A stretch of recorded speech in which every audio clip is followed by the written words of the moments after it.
Hello, welcome everyone.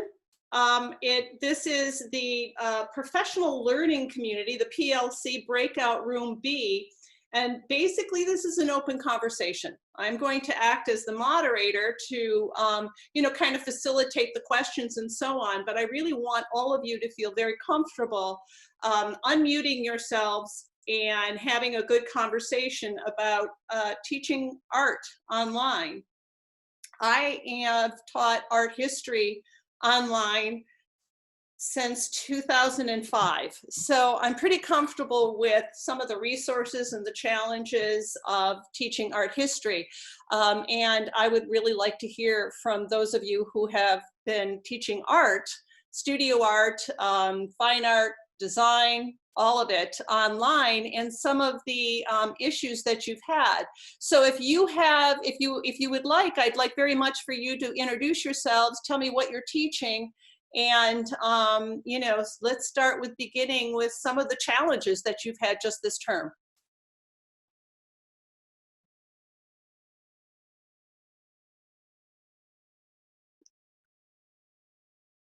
You want to type it in the chat? Oh, I'm happy to start. Hi, I'm Sue Collins. I don't actually teach art history. I teach in media and cultural studies. Mm-hmm. And my challenge is not one that I've had yet. It's one that's coming up, and that has to do with compliance for visual, I guess, recognition, right? Mm-hmm. And so my question has to do with the idea that when I'm teaching visual analysis, which is mostly what I use images for, students have to make sense out of them from the perspective of semiotics, for example.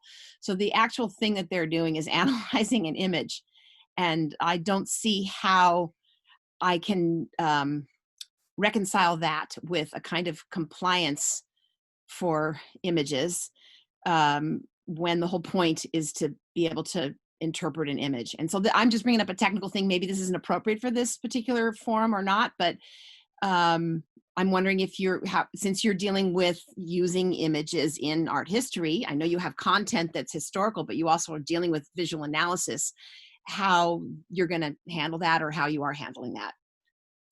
That's an enormous topic and an enormous challenge, especially for online, but I think it's a challenge in the classroom as well. In terms of having an image and someone who might be challenged, visually, sight impaired, and how will they be able to do any kind of visual analysis of that image?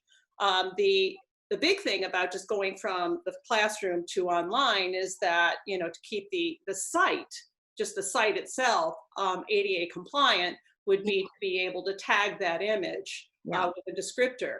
How do you handle it in the classroom, Sue? Well, my reaction to this in the first place is that I'm not trained to teach people who are blind, particularly in a kind of thing like this. Like, I'm not saying that people shouldn't be able to take a class like this, but I think you need a special kind of training in order to teach visual analysis to someone who is blind. Mm-hmm. So I don't feel like it's my expertise. And so, I would like to see a class like that be exempt from that particular regulation, I guess is what I'm saying. So I don't really know. I don't know what to do with it. I have had students in my face-to-face classes that have had special accommodations, because of visual challenges, but typically those special accommodations only require that they sit very close to the image and so on. Mm-hmm. I have had students in my online class that have had accommodations that have required that they have sign interpreters for this was a long time ago, for videos that were not transcribed or didn't have closed captioning. And I've had interesting conversations with sign interpreters who do not necessarily, and correct me if someone knows American Sign Language, but do not necessarily translate word for word or even phrase by phrase. And there's always a certain amount of interpretation with translating into American Sign Language. So how much of that is the interpreter's interpretation and so on. So you're going through yet another step. But all of that in terms of being an online and being specific to online classes is one of those huge issues that we see in fora for art historians and artists that we haven't got the technology to be able to address, really. Mhm. The technology is not there. I mean, we can translate, and we can do all kinds of things with technology, but we simply can't replace that actual visual experience of seeing the image. Yeah. So that doesn't answer your question, I know, but I apologize. Well, I think I'm going to be taking it up with our teaching and learning, because there's a number of us who do a visual analysis. Like, if the whole point is to understand, how the language of film from a position of editing or something, right? And that's the class, that's what you're taking, and that's what you're being tested in. It may not be accessible to everybody. Right, That's the right, thing. right. What kind of challenges have other people had, especially, in teaching online this term? What have you come up against? What kinds of things have you had to overcome?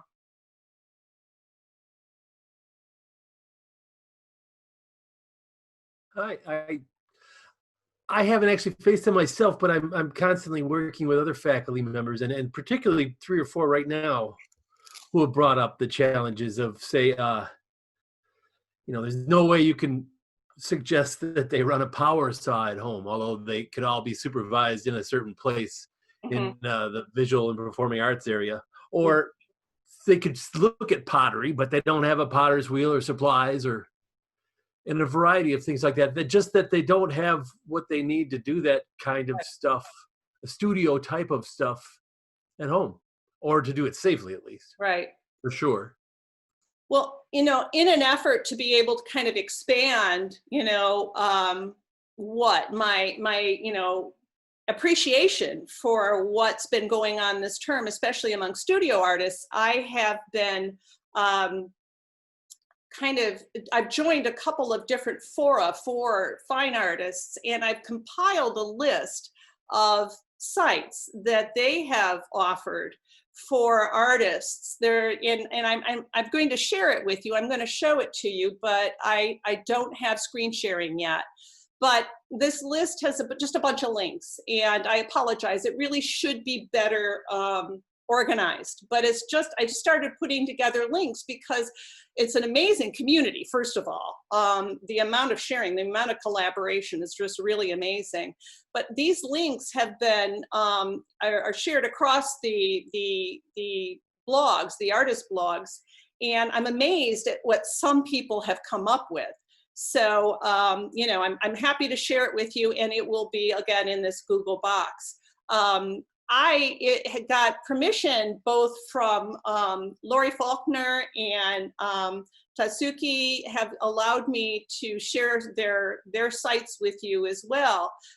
Tatsuki, would you share with us what your class did? Lori, would you share with us what your class did? I have the links. I have it up, and I'm ready to share it on my screen as soon as I can. But if you wouldn't mind, let us know what you've done this term.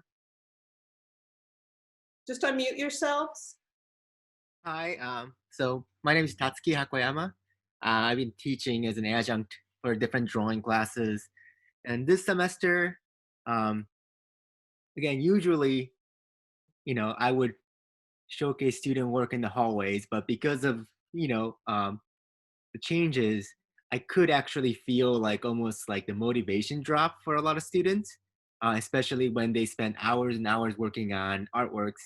But when they know that it's not going anywhere, it's just going to sit in their room.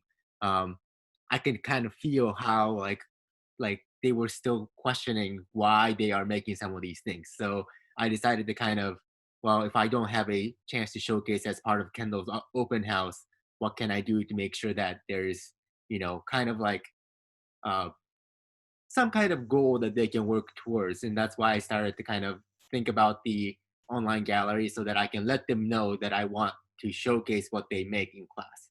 Um, Luckily, when I guess fortunately within the circumstances when it switched to the virtual learning setting, a lot of the more straightforward instructional part were done because what I taught this semester was drawing too, and some of the things where it was skill based, where how to draw from observation, that kind of things were actually taken care of a little bit earlier on in the semester. So what I did was to switch it to more of the individualized projects that focused on their interest, so that they created a proposal of what they wanted to do, what they wanted to reflect with their artwork. And I basically worked with them throughout the kind of like each step. So having them come up with what kind of ideas they want to express.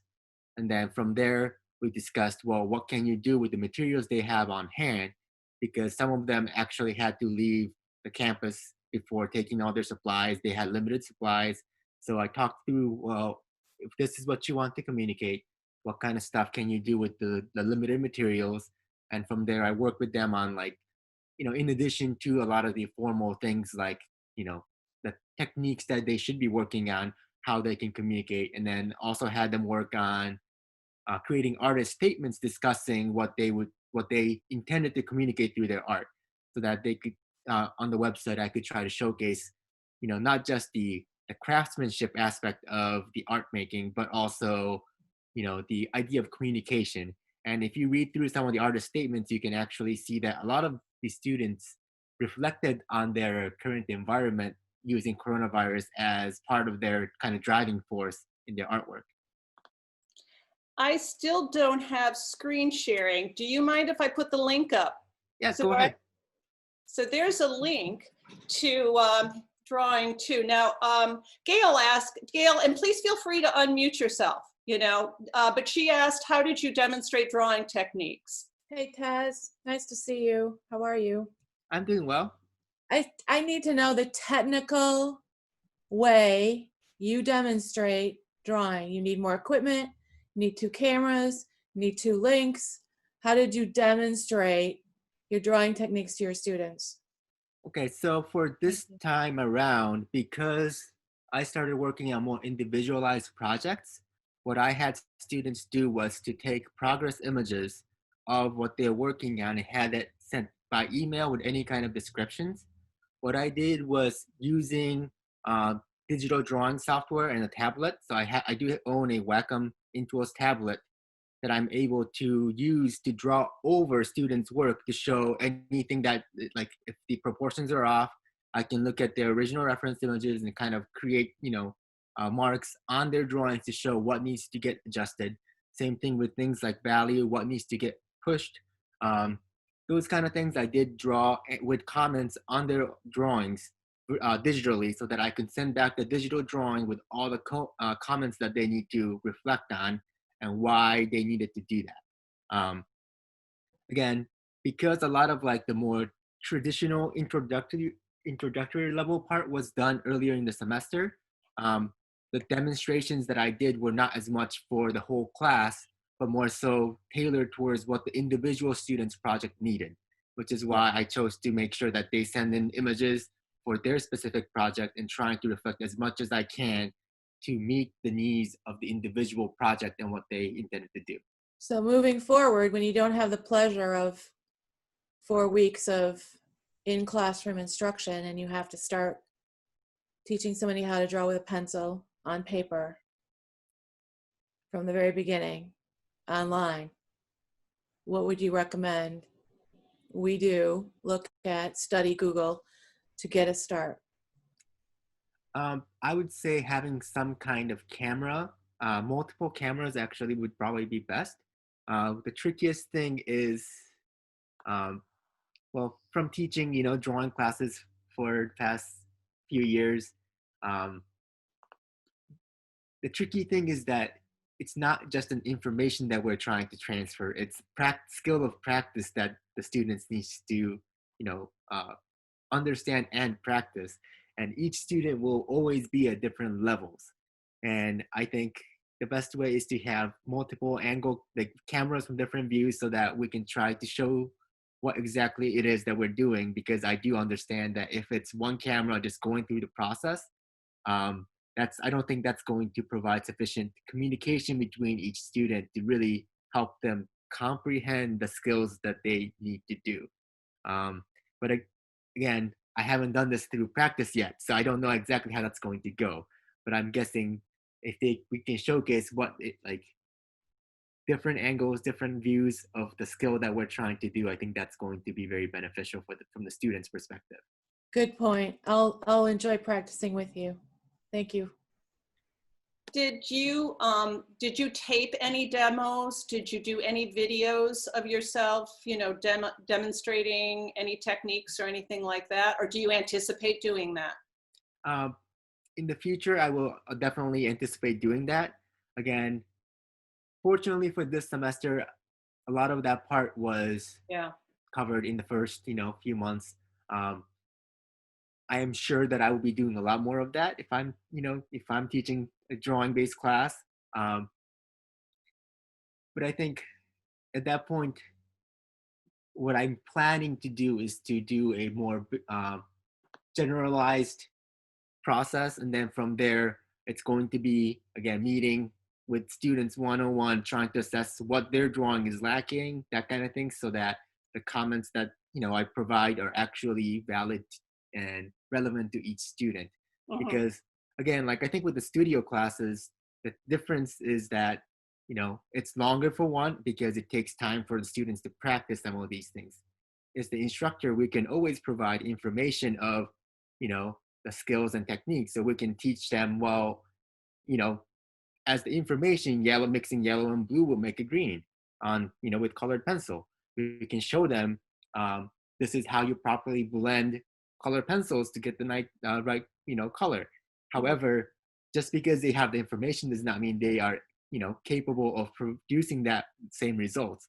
And I'm sure if anyone who teaches studio classes know that each student will have different problems and issues that they are trying to correct or to improve. And we try to tailor everything we say and do for each student so that what they're trying to create is going to be best. And you use sorry. Go ahead. So I think the tricky thing when going virtually is providing sufficient time to really analyze what the student is having trouble with, and how to really create a more relevant, provide more relevant and tailored feedback to each student, so that their crafts and the skill set that they need is actually being improved to the most optimal way. Did you use Canvas? Did you use Zoom? How were you in contact with your students?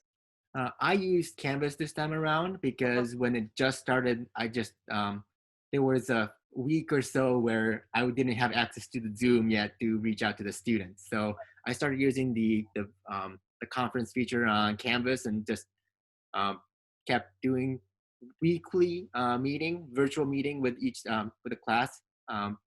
And actually, at the end of the semester, I did actually ask all my students how they felt about the way the virtual class was run, whether they thought once a week was enough, or if they would have preferred to, that kind of things. And what I got from my students this time around was that once a week was good, and then having the time to really get the practice for a studio class on the other day. So this time we met on Tuesday virtually, and then they had the time to work on Thursday, and they could provide all of the images to me for any kind of feedback on Thursday, and then I get back to them. A lot of the students seem to be okay with the structure and the way that was run this time around. Good. That's good. And I'm glad you got good feedback from the students. Did you lose any students? Did you have any students that just disappeared? There were some students who were harder to reach, because they did get back to me eventually, but some of them had to start working more or had to move right in the middle of this. So there were some students who were harder to reach for a week or two, but I did not lose too many. I don't think I lost any students in terms of coursework or any of those things. So good. Good. Yeah. Lori, do you mind if I share your virtual fashion show? No, that would be great. Great. I'm going to put the link up here.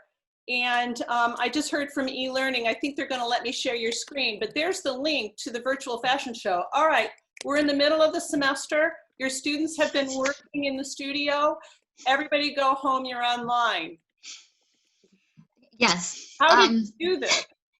It was very interesting, but I really have to I have to give credit to the students who they just kind of jumped up to the plate, and we started searching for different ideas and how we were going to do a virtual fashion show.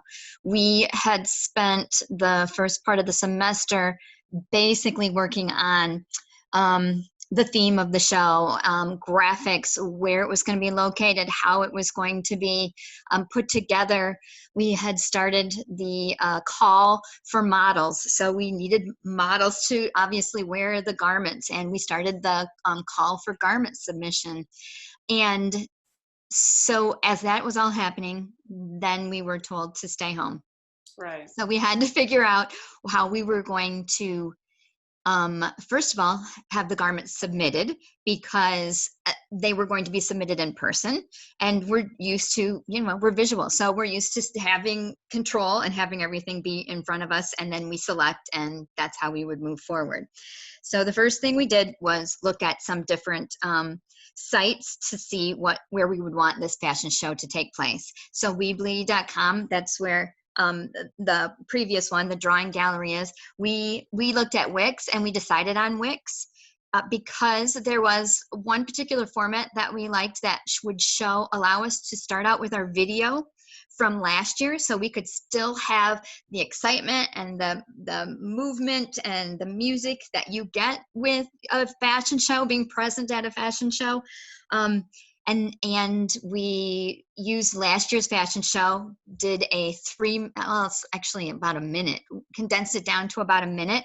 And so that's the opener. When you come into the Wix site, it's playing. We have the music turned off, but if you hover in the bottom right, you can turn the music on and pump it up as loud as you want. But if you're somewhere quiet and you just need to watch it visually, you can do that. And it just runs on repeat. And that's the intro. So you get a little bit of the feel.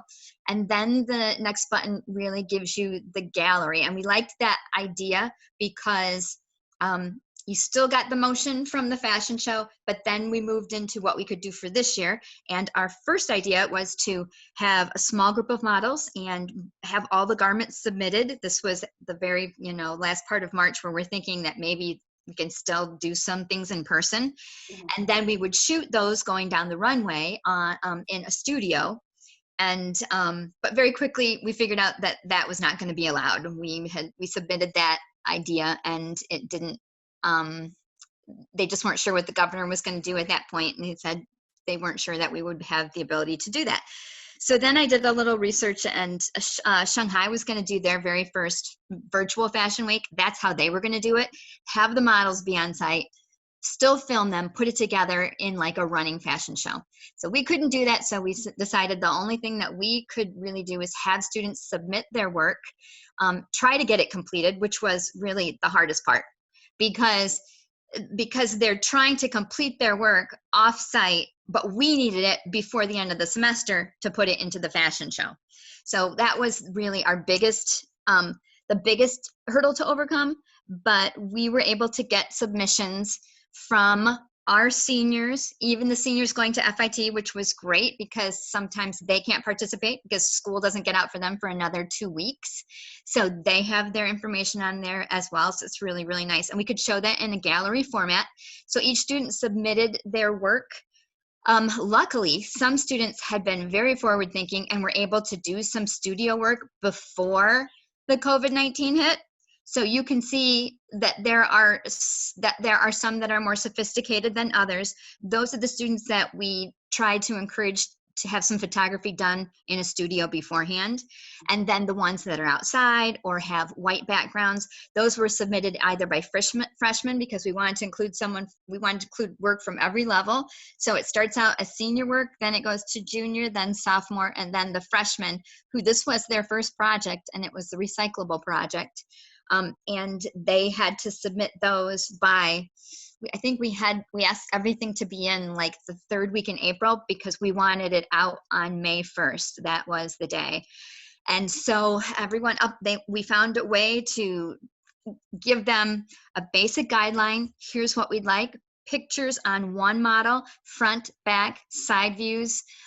We gave them an idea of the dots per inch of the resolution, but not everybody understands that. But we tried to tell them, if you take it from a phone, think about this lighting, think about that. We gave them lighting suggestions. We gave them ideas for inside pictures versus outside pictures, trying to get as blank a background, because, you know, they're taking them wherever they can with whatever they have, and also trying to finish up garments with whatever materials they had bought at that point, because they weren't allowed to really go out and get more new materials.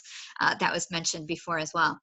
So we had these pictures, they sent them to me, I uploaded them onto OneDrive, we split them up between the fashion show production members, and each took a certain number, edited those photos. Then we came together, and we did this mostly through Zoom meetings. We came together and then uploaded them on Wix, decided on the chronological order that we thought that they should go in, looking at colors of garments, looking at the backgrounds of garments, looking at the mastery level of the students who created them.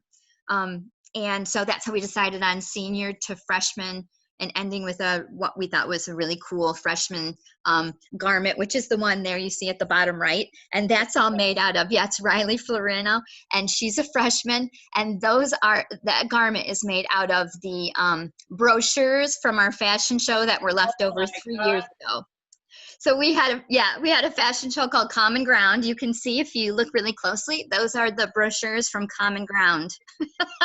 So inside are the designers that were in that show, and this is the garment that she made. There's a zipper going up the back. You can see the blue zipper. So there is a base that she created, and then these brochures are kind of making the shape of the outside of it. So we thought that was pretty unique and also sustainable. So we knew Gail would like that, and and fun.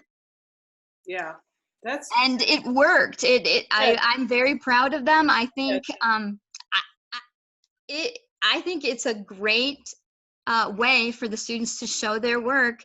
It's not quite the same as a fashion show, and in some ways it's better because they can repeat it and look at it, and we also have each person's artist statement. So you can see them as a gallery, that's one way, but if you double click on each picture, they are blown up, so you see each picture the size of your screen, and then to the right is an artist statement for each of those. And that's something we weren't able to include an artist statement before for every single person. So that's kind of a unique feature that we were able to do in this virtual fashion show. This is amazing, Lori. Absolutely Thank you. Incredible. Thank you. My compliments. It was an interesting venture, and I'll have to say I'm just really proud of them and how it turned out. All right, well, you know, you have every right to be really proud. This is absolutely amazing. Thank you. Well done. While I'm sharing my screen, I'm just going to really quickly show you what I put together. No, let me go back here. Let me share again. And like I said, it is nothing fancy. I just wanted you to know that I've been thinking of you. And what I put together is just what sites that I collected from various and sundry artist blogs. And some of them are really extensive. Some of them are, just simple lesson plans. Some of it's hardware, some of it's, software. But I thought, it might be just a really good place for you to start thinking about what kinds of things will we do next in the fall, should we have to be online entirely. Any thoughts about that other than nightmares? Nobody. Well, my response, and I just saw Pamela wrote, will you adapt this concept when you're back in the classroom? So I'm just writing to her. That's a good question, and one I've been wondering about. I shouldn't say you there, but about, because I guess that's the good and bad of being successful with something. Then it's like, oh yeah, we should do that too, in addition to everything else. Mm-hmm. Mm-hmm. But I think it's a nice way to to show work. I don't know. I mean, it might be one of those cases, Pamela, that where we flip flop. Maybe one year it's the show, and maybe next year, the following year, it's a digital fashion show, and that might be one way to also save money when schools may be looking to do that in the future as well. With the environment being, one that really builds a lot of anxiety for all of us. It was a very stressful environment, and then I can only imagine that it was very stressful for students having to go home, not having a lot of their materials with them, and still being in class. It's really not conducive to being creative. It's really not conducive to being innovative. Any advice as to what you can do to kind of help lower the stress level, help keeps the students, creating, keep the students working? What kind of advice do you have? What did you do that worked? Because obviously your students were, though they did a lot before they were sent home, they had a lot of work to do. Well, for me, I'll just answer that quickly. The first question I received over and over again was, what am I supposed to do now? I don't have a sewing machine at home. Yeah. And so I said, please look at the project sheet. Nowhere on there does it say you have to sew it.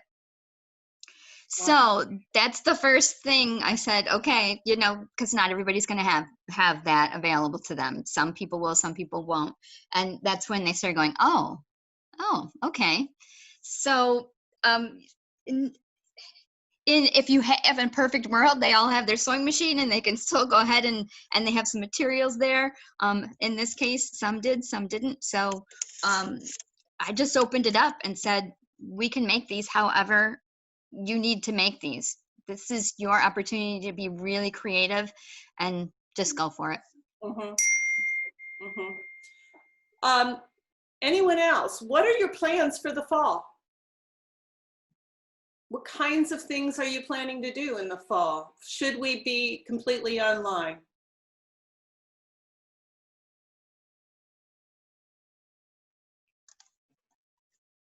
Hello? Hello, Suzanne. I think we're going to be doing what they call flex.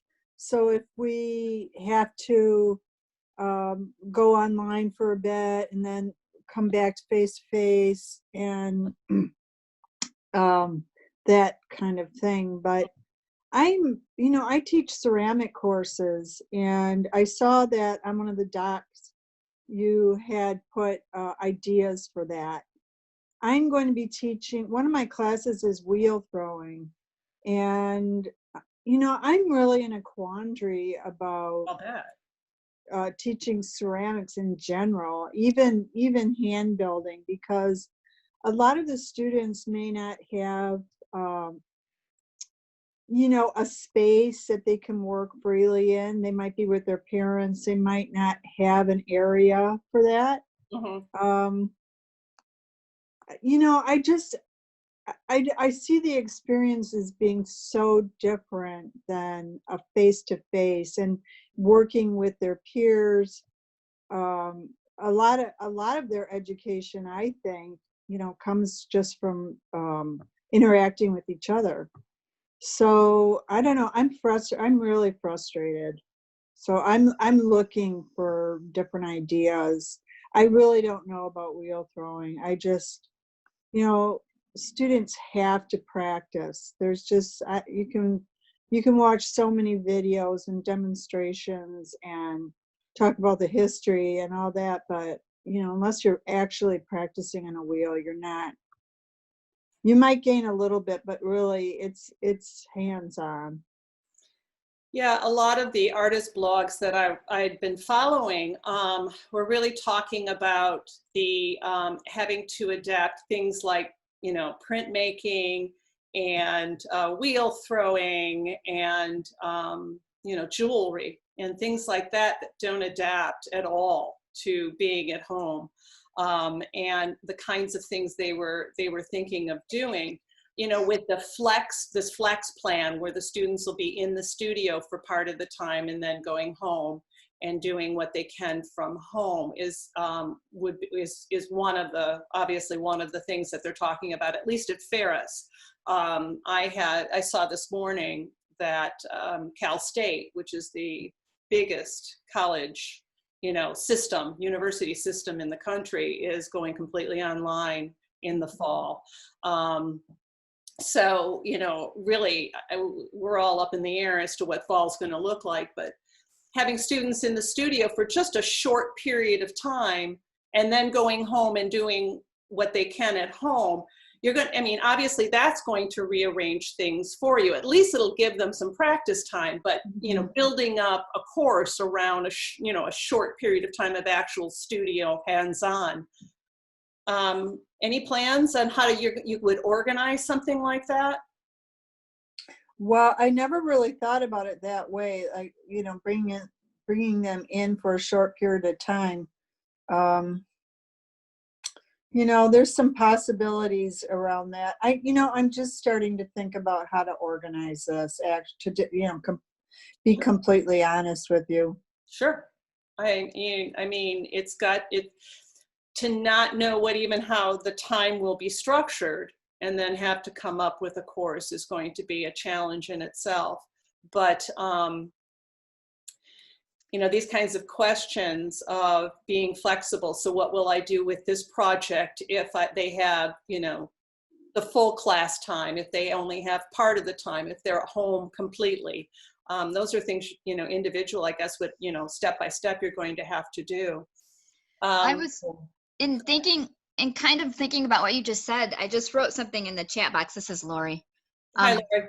Hi. Sorry about, would you be able to do a segment where they just are searching online for videos of different techniques of people throwing and looking at, it could even be from movies. They might, and maybe find out different techniques or look for things that people are doing when they're throwing in these videos, and then have them maybe do a plan for when they get to do their next project.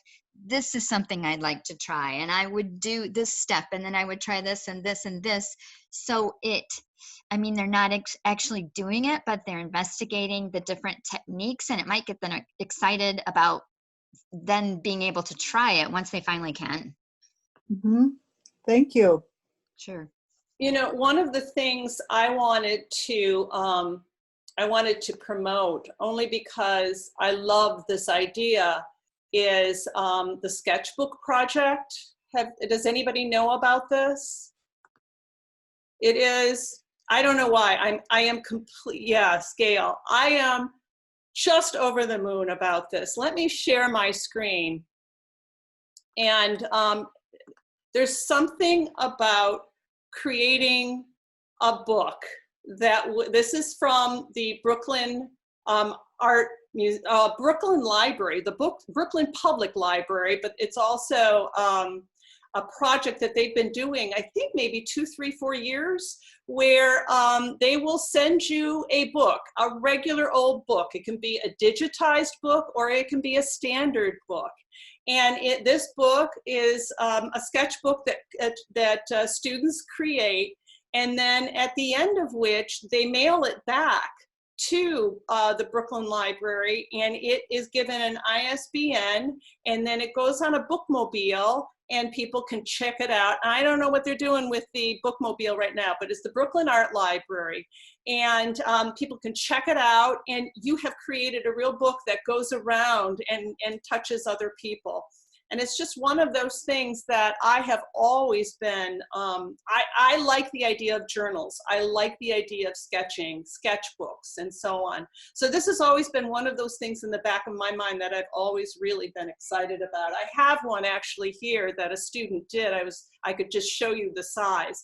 But to my mind, it's one of those ways of taking it out of the classroom, making it a real event, and then putting it out there into the world that students don't always get the chance to do. And I really, this link is in that kind of the document that I sent, that chart of links that I sent to you. So this link is in there. But this, I just wanted to share this with you because it's always been one of those really cool projects that I've always enjoyed. Any other ideas, any other ways that you're thinking of tackling this challenge coming up in the fall? Any cool ideas? Any cool links to share?